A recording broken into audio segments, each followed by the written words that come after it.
All right, picture this. You're living your life, minding your business, maybe sipping a cold iced tea like a well-adjusted American adult, when suddenly, bam, a stress grenade rolls into your emotional living room. Someone says something irritating, your inbox pings with that urgent email clearly written by someone who has never known peace, or your brain simply decides to freak out for no particular reason. This is the exact moment when most of us go full emotional NASCAR, 0 to 90 in half a second.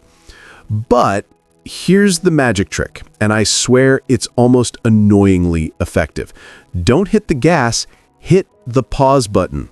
Seriously, one pause, one breath, one tiny moment where you don't let your emotions grab the steering wheel like an over-caffeinated raccoon. If you can create even a sliver of space between what happens and how you respond, you instantly shift from reactive chaos goblin to person who somehow looks wise and unbothered, even though you absolutely are bothered. The pause is your superpower. Now, I know what you might be thinking. Okay, but what does a pause even look like? Am I supposed to just freeze like my brain is buffering? Honestly, yeah, kind of. Let's say you feel anger bubbling up, your jaw tightens, your chest gets warm, your eyeballs do that thing where they want to roll straight out of your skull. Instead of snapping, sighing dramatically, or launching into your TED Talk on why no one respects your time, you stop. You inhale slowly to a count of 4, slow like you're trying to smell cookies baking in another state. Hold for 1, and then exhale for 6 like you're pretending to blow out birthday candles you absolutely didn't want. That longer exhale is basically a chill-out signal straight to your nervous system.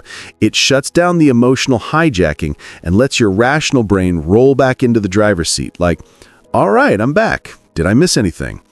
This one breath doesn't solve everything, but it gives you something priceless: choice. And that's really the heart of this whole thing, choosing your next move instead of being puppeteered by whatever emotion sprinted to the front first. When you pause, you create room for options. Maybe you realize you don't actually need to fire off an angry text. Maybe you notice that you're not really mad at the person in front of you, you're just tired, hungry, overstimulated, or spiritually allergic to meetings. Maybe you find humor in the moment. Maybe you just give yourself permission to walk away and regroup. The point is, the pause turns you from someone who reacts on autopilot to someone who responds with intention. It's the difference between tossing gasoline on the fire or calmly deciding that you're too old for this emotional pyrotechnics nonsense. And if you need something to say to yourself in that moment, something to keep you from going full emotionally unhinged but in a cute way, use this mantra. I feel the urge to react, but I choose to respond. It's simple. It's grounded. It feels like something you'd hear from a therapist who wears calming sweaters. And the best part, it reminds you that feelings are not commands. You can feel irritation without acting irritated. You can feel overwhelmed without sprinting into panic mode. You can feel anger without delivering a verbal smackdown that you'll spend the next 48 hours replaying in the shower. The pause doesn't mean pretending you're not upset or stuffing your emotions into a mental junk drawer. It means honoring your feelings without letting them run the show. It's like installing a tiny emotional airbag. The impact still happens, but it softens. It gives you just enough room to think, breathe, and respond in a way that actually aligns with the person you want to be. Calm, composed, and only slightly dramatic instead of catastrophically dramatic. The more you practice it, the more second nature it becomes. You start catching yourself earlier. You start reacting less intensely. You start sounding like that one unbothered coworker who probably meditates or does yoga or secretly uses this exact technique. So yeah, mastering the pause isn't glamorous. It doesn't come with confetti or a trophy or a soundtrack that plays every time you handle something like a mature human, but it's the foundation of emotional stability. It's how you stop stress from grabbing your brain like a toddler with a shiny object. It's how you choose your reactions instead of being yoinked around by your emotions like a character in a low-budget sitcom. And honestly, once you get good at it, people around you start wondering how you stay so calm. they'll think you're wise or enlightened or secretly drinking chamomile tea straight into your bloodstream.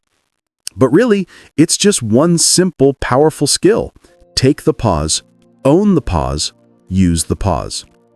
And watch how everything else starts to shift. You ever notice how your brain likes to stress about things it has absolutely no business stressing about? Like the weather, or what your coworker might have meant when they said, "interesting idea," with that weird half smile. Or the fact that a judge, boss, teacher, or random internet stranger will make a decision you cannot influence even if you sacrificed 3 cups of coffee and a motivational speech to the universe.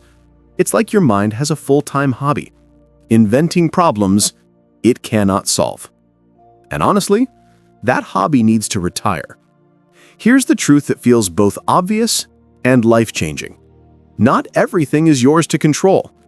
And once you accept that, like really accept it, it feels like your soul just took off a backpack full of bowling balls you didn't realize you were carrying around since 2009. Think about how often you've lost peace over things you couldn't change, even if you tried your absolute hardest.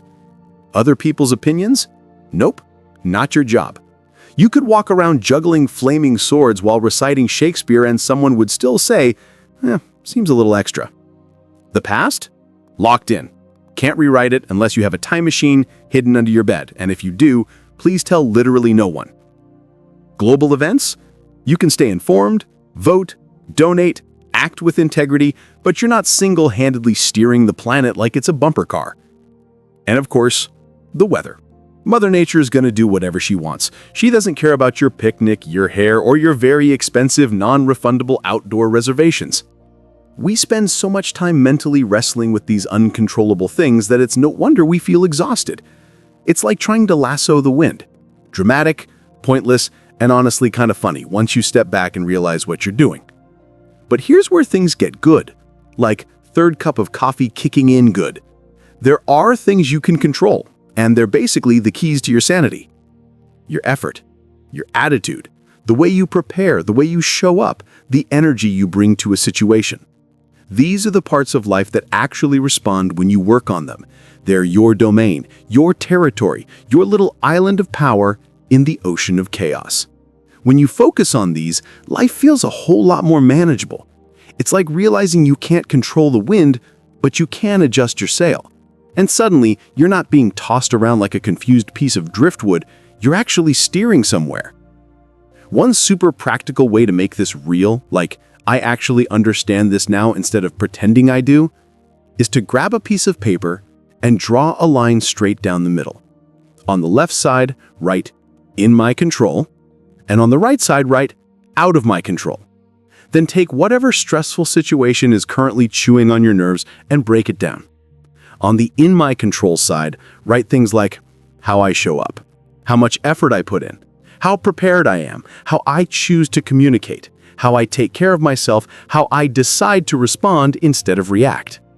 On the out of my control side, write things like how someone else behaves, what they think of me, the final outcome of the situation, whether someone emails back in a reasonable time, whether Mercury is in retrograde trying to ruin your life again. And then, this is the key part, you intentionally decide to drop the stuff on the right side. Not ignore, not deny, not pretend. Just release the illusion that those things belong to you, because they don't. And the wild part? As soon as you stop clinging to the uncontrollable stuff like it's your emotional support chaos, something shifts inside you. You start feeling lighter, clearer, more confident. Instead of spiraling about what might happen, you anchor yourself in what you can do. Instead of stressing about someone else's mood, you focus on how you want to behave regardless of their vibe. Instead of obsessing over outcomes, you pour your energy into effort. And suddenly the world feels less like a giant unpredictable monster and more like something you can actually navigate. Not perfectly. This isn't a Marvel movie, but with steadiness, intention, and maybe even a little swagger. And when your brain tries to drag you back into that old habit of worrying about outcomes you cannot control, which it absolutely will, use this mantra like a lasso to pull yourself back into sanity. My peace is not dependent on the outcome, but on my effort. That's the stuff. That's the good, grounded, grown-up energy right there. It reminds you that your worth isn't tied to results. You're not defined by what happens, but how you show up. You can give full effort, full heart, full integrity, and still recognize that the universe handles the results, not you. And that's actually kind of freeing, because you can't fail at something you never controlled in the first place. So yeah, the next time you catch yourself spiraling over things that aren't your responsibility, imagine yourself calmly, and with maybe a hint of sass, handing them back to the universe like, "These aren't mine. Return to sender." Then put your focus right back where it belongs on what's truly yours to manage. Your effort, your attitude, your choices, your peace. And when you master that, life gets so much lighter, easier, and surprisingly drama-free. Well, mostly drama-free. Okay, let's talk about this magical, slightly dramatic relationship between your body and your mind. You know how couples who've been together for years start finishing each other's sentences? Well, your body and mind are basically that couple. But instead of finishing each other's sentences, they're constantly passing stress signals back and forth, like, "Hey, are we freaking out? Yeah, I think we're freaking out. Okay, cool, tightening chest now." It's an endless loop. Your mind gets anxious, your body tenses up. Your body tenses up, your mind goes, "Oh no, something's wrong," and doubles down on anxiety. It's like two nervous squirrels hyping each other up. But here's the cool part. You can interrupt that whole feedback loop by changing what your body is doing. You don't have to reason with your brain. Good luck with that, by the way. You just have to send it a different physical signal. Kind of like telling a stressed out friend, "Hey buddy, calm down," but using your actual muscles. Here's the thing people don't always realize. Your body is basically the on-off switch for your mind. When you're stressed, your breathing goes shallow, your jaw clamps down like you're trying to crack a walnut, your shoulders creep up to your ears like they're auditioning for a role as earmuffs, and your whole body turns into a tense, vibrating human meatball. And your mind interprets all this as danger, real danger. It doesn't know you're just stressed because your phone has 47 unread messages and someone just said, "Can we talk later?" No, your mind goes, "Ah, lion, run!" Even though the only predator in your life is your to-do list. So if you want your mind to calm the heck down, you don't start with your thoughts. You start with your body. It's like tricking your brain into thinking everything's fine because your body is acting like everything's fine. One of the fastest ways to break this loop is through breathing. And no, not the regular breathing you've been doing since birth. I mean intentional breathing. The kind where your exhale is longer than your inhale. This is basically a secret handshake with your nervous system that tells it, "Release the panic button." When you inhale, your body gears up. When you exhale, your body chills out. So if you make that exhale longer, like inhale for 4, exhale for 6, you manually activate your parasympathetic nervous system, which is the fancy term for your chill out and digest your food mode. It's the opposite of fight or flight. This is the system that says, "Let's relax, let's not spiral, let's just be." It's shockingly effective. It feels like your whole internal wiring shifts from chaos mode to, "Okay, we're not dying after all." Your posture also sends powerful signals. And look, I get it. When you're stressed, your body does this thing where it tries to curl into a tiny pretzel shape like it's trying to hide from its responsibilities. But that hunched, clenched, locked up posture tells your mind, "Yep, things are bad. Prepare for emotional impact." So you consciously do the opposite. Drop your shoulders like you're unloading invisible grocery bags, unclench your jaw, seriously, check it right now, it's probably clenched, and uncross your arms and legs so your body stops sending defensive turtle mode messages. When your body opens up, your mind follows. It feels cheesy, but it works. A calm mind really does live in a relaxed body. Your nervous system sees that you're not tensing for danger and goes, "Oh, okay, maybe we're actually safe." Now here's my personal favorite trick because it feels weirdly simple but hits like a reset button. Drink a glass of cold water. Ice cold, not lukewarm, "I forgot this bottle in my car" water. The cold temperature gives your body a gentle shock, like a tiny internal slap, that's way more polite than the chaos your thoughts are creating. This temperature shift interrupts whatever anxious spiral your brain is doing because your body has to focus on the sudden cold sensation. It's like distracting a panicking friend by showing them a shiny object. Hey, stop spiraling and look at this cold water." Your brain goes, "Oh, sensation. Okay, let's slow down." It helps reset your rhythm, lowers your heart rate, and brings you right back into the present moment. Plus, hydration never hurt anybody. And it's wild how quickly these simple physical shifts can change your internal emotional weather. You could go from full mental hurricane to a mild drizzle just by loosening your shoulders and taking a slow breath. Your mind loves drama, but your body? Your body is practical. It doesn't care about what-ifs, imaginary scenarios, or the 15 different ways a situation might go wrong. It cares about what's happening now. So when you use your body to signal calm, your mind eventually gets the message like, "Oh, we're not actually in danger. My bad." And suddenly, the thoughts slow down, your emotions soften, and you can think more clearly.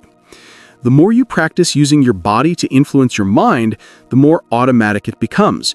You start catching tension sooner. You start realizing how much you were clenching your jaw for absolutely no reason. You start noticing how certain thoughts instantly show up in your posture. And you start feeling like you actually have tools, not theoretical concepts, but real physical tools to calm yourself down. You stop waiting for your brain to sort things out and start guiding it with your body instead. And that's the power of the body-mind loop. You can rewrite your emotional experience by shifting your physical state, one breath, one shoulder drop, one cold glass of water. You know how your brain loves to overreact? Like something mildly inconvenient happens. Your phone dies at 3%, your boss sends you a message that says, "We need to chat," or you misplace your keys for 12 seconds, and suddenly your mind goes full Hollywood drama. "We are under attack! Sound the alarms! Release the emergency squirrels!" Your brain treats anything unexpected like an incoming meteor. It doesn't care if it's a flat tire or an awkward text. It immediately slams the big red "threat" button like it's playing whack-a-mole. That's just how the human wiring works. But living in constant fight, flight, or freeze mode is exhausting. And let's be honest, most of the stuff we panic about would never make it into a National Geographic survival documentary. So the real skill here, the thing emotionally stable people seem to have mastered like they were born with a cheat code, is reframing the situation. Not pretending everything is fine, not ignoring reality, but shifting from "oh my god, disaster" to "okay, challenge accepted." Think of it like adjusting your camera focus. Same situation, different clarity. Because when you treat stress like a threat, your body freaks out with the full biological fireworks show. Heart races, palms sweat, stomach flips, brain melts into a puddle of what-ifs. But when you reframe that same situation as a challenge instead of doom, everything changes. Your energy becomes focused, not frantic. Your mind becomes sharper, not shakier. Instead of spiraling into worst-case scenarios, you start looking for solutions. It's not denial, it's redirection. You're not pretending the situation isn't hard, you're choosing not to let your stress hold a megaphone and scream in your face. And honestly, this one shift can take you from "I'm overwhelmed and doomed" to "all right, this is annoying but manageable," which is basically the emotional equivalent of stepping out of a tornado into a light drizzle. Now, when your brain starts acting like the world is ending, which, let's be real, it loves to do, you can ground yourself with 3 questions. Question 1. Is this truly a life or death situation? 99% of the time, the answer is a very anticlimactic no. Like, extremely no. Unless you're facing an actual bear, a runaway car, or a rogue llama with attitude issues, you are probably safe. Your nervous system just hasn't gotten the memo. Asking this question reminds you that your body is reacting to stress, not danger. Your email is not going to kill you. Your awkward conversation will not end civilization. Your mistake at work will not be written in history books. Your brain needs that reality check. Question 2 is, what is the most likely worst-case scenario, and how would I handle it? Notice I said most likely, not most dramatic. The worst-case scenario your anxious brain invents is usually something like, I will lose everything and have to live in the forest eating bugs. The actual likely worst-case scenario is way more boring and solvable. Maybe you'd have to redo something. Maybe you'd have an uncomfortable talk. Maybe you'd have to apologize or adjust or ask for help.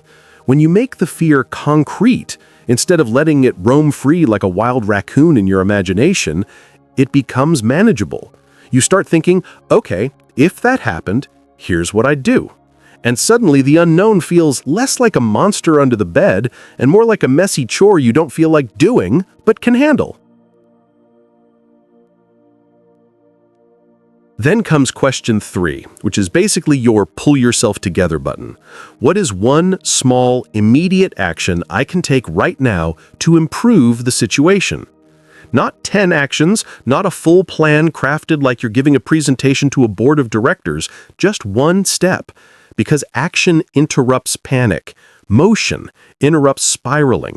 Something tiny, sending one email, taking one note, making one call, cleaning one corner, breathing one slow breath, shifts you from emotional overwhelm to practical focus. You stop letting your feelings bulldoze you and start taking control of the moment. And often, that one tiny step makes the next step clearer and the next one after that. It's like climbing out of a hole one stable foothold at a time instead of trying to rocket launch yourself out while screaming. And when your brain tries to slip back into melodramatic disaster mode, you hit it with the mantra, "This is not happening to me. This is a challenge I can handle." That's a powerful reframe. It moves you from victim mode, "Why is this happening?" to empowered mode, "I've got this."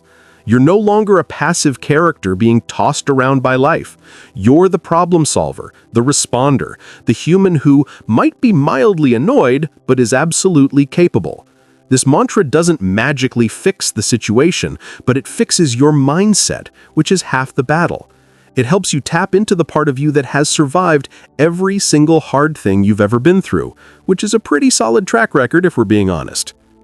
So the next time something goes sideways and your brain tries to convince you you're debuting in the end of the world soundtrack, take a breath and switch lenses. Don't see it as disaster. See it as challenge. Because you've handled challenges before. You've got the receipts, and you don't need your nervous system panicking like a raccoon trapped in a grocery store. You need your problem-solving brain, your grounded self, your capable self. Reframing stress isn't just positive thinking, it's strategic thinking. And it turns you from someone who feels attacked by life into someone who steps up, takes a breath, and says, "All right then, let's do this." You ever notice how everyone talks about staying calm under pressure like it's some kind of heroic superpower? Meanwhile, half of us can't stay calm when our phone battery hits 12% or when someone says, "Can I ask you something?" with no further explanation. The truth is, calmness isn't magic. It's not something only monks, yoga instructors, or people who drink green juice possess. It's a resource, like gas in a tank, battery on a phone, or snacks in a pantry. And if you don't maintain it, you run out.